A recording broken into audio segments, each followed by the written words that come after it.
Ang Uranus ay isa sa mga nakakamanghang planeta sa ating kalawakan dahil posibleng umuulan ng mga diamante rito. Pero ang magandang planeta ay siya ring pinakabrutal sa lahat. 3 hanggang 5 minuto lang ang kaya mong itagal sa planetang ito kahit pasuot mo ang pinakamagandang spacesuit sa buong mundo.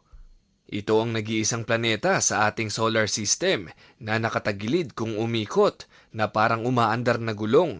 Hindi gaya ng Earth at ng iba pang planeta na umiikot na pareha sa trumpo. Bakit brutal ang Uranus sa mga tao? Bakit ito nakangiwi? Nakatagilid. At bakit 3 to 5 minutes lang ang kaya nating itagal sa planetang ito? Mga nakakagulat na katangian ng Uranus, yan ang ating aalamin.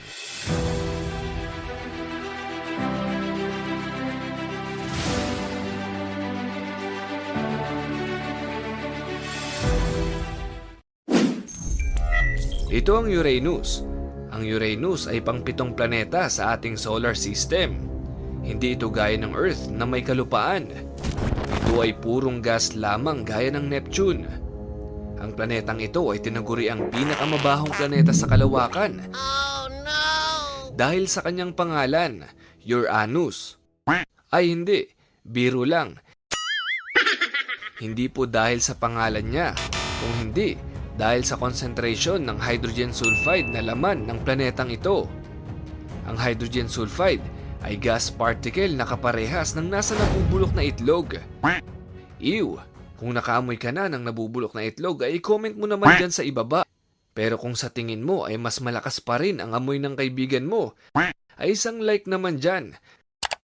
Tignan natin kung ilan sa mga kapantas natin ang minalas-malas sa kaibigan. Ganito kalaki ang Uranus. Kayang magkasya ng 63 na Earth sa sukat nito o higit pa. Pero bago nating tuluyang kilalanin ang Uranus, dumako muna tayo sa ating question of the day.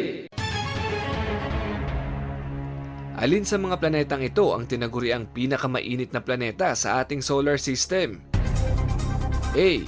Uranus, B. Mars, C. Venus, at D. Mercury. I-comment dyan sa ibaba ang inyong sagot.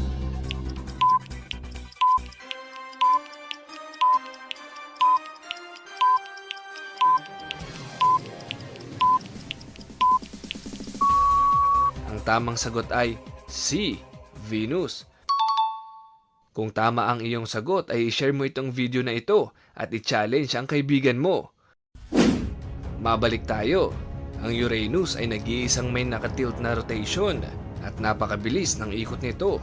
Ang isang araw dito ay 17 hours lang sa Earth. Kung pupunta ka sa Uranus ay dapat mong ilagan ang lahat ng ito na nakapaligid sa kanya. Walang kalupaan dito. Ito ay purong gas. Kaya naman, sabihin nating safe tumalon dito dahil wala ka namang babagsakang matigas. Sa oras na pumasok ka sa loob nito ay hihilahin ka ng gravity na tila normal lang sa una. Habang bumababa ka ay unti-unti mong mararamdaman ang lamig nito. Aabot ang temperatura sa minus 224 degrees Celsius. Sa oras pa lang na iyong pagtalon ay mararamdaman mo na agad na parang namamanhid ang iyong mga kamay. Habang nangyayari ito ay maaamoy mo na rin ang sobrang bahong atmosphere dahil sa hydrogen sulfide. Kung malalanghap mo ito ng direkta ay hindi mo masasabing langhap sarap. Oh no! Diretsong mawawalan ka ng malay at agad madededo dahil na rin sa taas ng toxins nito. Pero sabihin na nating nakasuot ka ng magandang spacesuit. Tignan natin kung ilang minuto ka tatagal. Habang bumababa ka ay mapapansin mo na ang mga diamante na tatama sa'yo. Yes, mga diamante. Dahil sa Uranus ay expected na ng mga scientist na literal na umuulan ng diamonds dito. Dahil ito sa methane sa planeta na dumadaan sa extreme pressure na siyang nagiging diamonds. Kaya naman para sa atin na sinasampal ngayon ng kahirapan. Tara na, pumunta na tayo sa Uranus at kumuha ng maraming diamonds. Kung hanggang sa minutong ito ay na-enjoy pa natin, paalala lang na hindi ganito sa lahat ng parte ng Uranus. Dahil konting baba pa ay magsisimula na ang tunay na delubyo. Ito ang punto na kung saan sobrang lakas ng hangin. Hangin na mas mabilis pa sa mga superjet na aabot sa 560 miles per hour.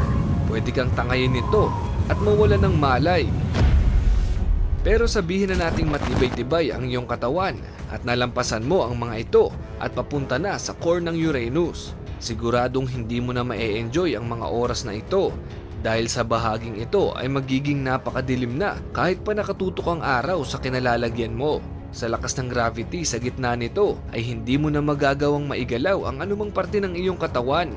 At dahil sa lakas ng pressure, unti-unti nitong pipigain ang buo mong katawan. 3 to 5 minutes lang ang kailangan ng Uranus para umabot ka sa bahaging ito. Hindi ka man bumagsak sa kalupaan, ay mapipiga ka naman ng pressure. Ito ang dahilan kung bakit walang nangangarap magpunta sa Uranus kahit pa sobrang dami ng diamante rito. Paano naman kaya ang iba pang mga planeta? Gaano ka kaya tatagal? Minuto? Oras? O baka naman segundo lang? Lipat naman tayo sa Venus. Hindi basta-basta ang Venus dahil ito ang tinawag na hell sa ating solar system. Ang mga ulap, sulfuric acid, ang temperatura, kayang matunaw ang mga mahihinang uri ng bakal gaya ng lead. At ang pressure, kayang pumipi ng submarine na para bang lata ng soft drinks. Pero alam mo ba, nag-survive ang Venera 13 dito. Talagang record-breaking dahil umabot ito sa 127 minutes o higit sa 2 oras. Yes, 2 oras lang. Pero sa mundo ng astronomy ay achievement na ito. Nag-transfer pa ito ng mga images at data bago ito tuluyang nasira sa extreme heat at unbearable pressure. Pero paano kung tao ang nasa Venus? Kung bigla ka na lang lilitaw dito nang walang spacesuit, instant game over na. Wala pang 1 second, bye-bye na. Ang Venus ang pinakamainit na planeta sa solar system, pero hindi init ang kalaban mo rito, kung hindi ang pressure. Imaginein mo na parang nasa ilalim ka ng dagat, 3,000 feet na lalim, ganun kabigat ang pressure sa Venus, literal na mapipiga ka. Ang unang mapipiga sa iyo ay ang iyong baga. Ilalabas ng pressure ang lahat ng hangin na nasa loob ng baga mo at hindi mo na magagawang makapag-inhale ulit. Pero sige, bigyan kita ng chance. Ipapahiram ko sa iyo ang aking spacesuit. Ay wow, may sarili na pala akong spacesuit sa videong ito. Let's say, kasing tibay ng Venera 13 ang suit mo. Meron itong multi-layered thermal shielding at ang outer layer ay kayang mag-withstand ng up to 500 degrees Celsius. May internal cooling system ka rin. Ang view, yellow-orange na kadiliman. Walang magandang sunset dito. Ang init ay umaabot sa 470 degrees Celsius. Mas mainit pa sa oven. At dahil sa greenhouse effect, walang takas ang init dito. Kaya kahit sa gabi, feeling impyerno pa rin. Kahit anong ganda ng cooling system ng suit mo, ay siguradong bibigay ito. Matutunaw ang circuits at mag-overheat ka sa loob. Parang slow-cooked beef brisket ang labas mo. Ang sarap! Ang titanium suit mo, kakainin ng sulfuric acid clouds habang pinipressure ng atmosphere. Dagdag trivia lang mga kapantas, ang carbon dioxide sa Venus ay nasa supercritical state. Hindi siya gas, hindi liquid. Isa siyang weird na fluid na kayang pumatay sa'yo instantly. Kaya ang survival time mo kapag hindi kita pinahiram ng suit? 0 seconds. Pero dahil mabait ako, sige may suit ka at mabubuhay ka ng 20 minutes. Yes, 20 minutes. Mahaba na yan, considering na ito ang hottest planet sa solar system. Well, okay na ako dito kaysa sa 3 to 5 minutes ng Uranus. Congrats, nakasurvive ka ng 20 minutes sa impyerno. Next naman tayo. Dito naman tayo sa Mercury, ang planetang pinakamalapit sa haring araw. Dito, 2 ang pagpipilian mo, masunog o manigas sa lamig. Kung sa madilim na side ka lalapag, minus 173 degrees Celsius ang lamig. Sobrang cold. Parang reply niya sa'yo. Pero seryoso, tila hindi kakayanin ng suit mo magtagal sa ganitong klase ng lamig. At ang isa pang problema ay kapag sumikat na ang araw, hindi mo na kailangan ng alarm clock dahil Magigising ka sa sobrang init. Ang umaga rito ay umaabot ng 427 degrees Celsius. Ang view ng araw dito ay 3 beses na mas malaki kaysa sa nakikita natin sa Earth. At dahil walang atmosphere dito, blinding white ang kulay ng araw, hindi usual na dilaw gaya sa atin. Sa loob lang ng ilang minuto, ang radiation, UV rays at X-rays ay tatago sa suit mo.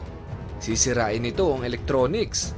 Pagkatapos, lulutuin ka nito ng buhay. Wala kang matataguan dahil wala namang kabundukan dito. At huwag ka nang maghintay ng gabi dahil ang isang araw sa Mercury ay tumatagal ng 29 Earth days o halos isang buwan sa atin.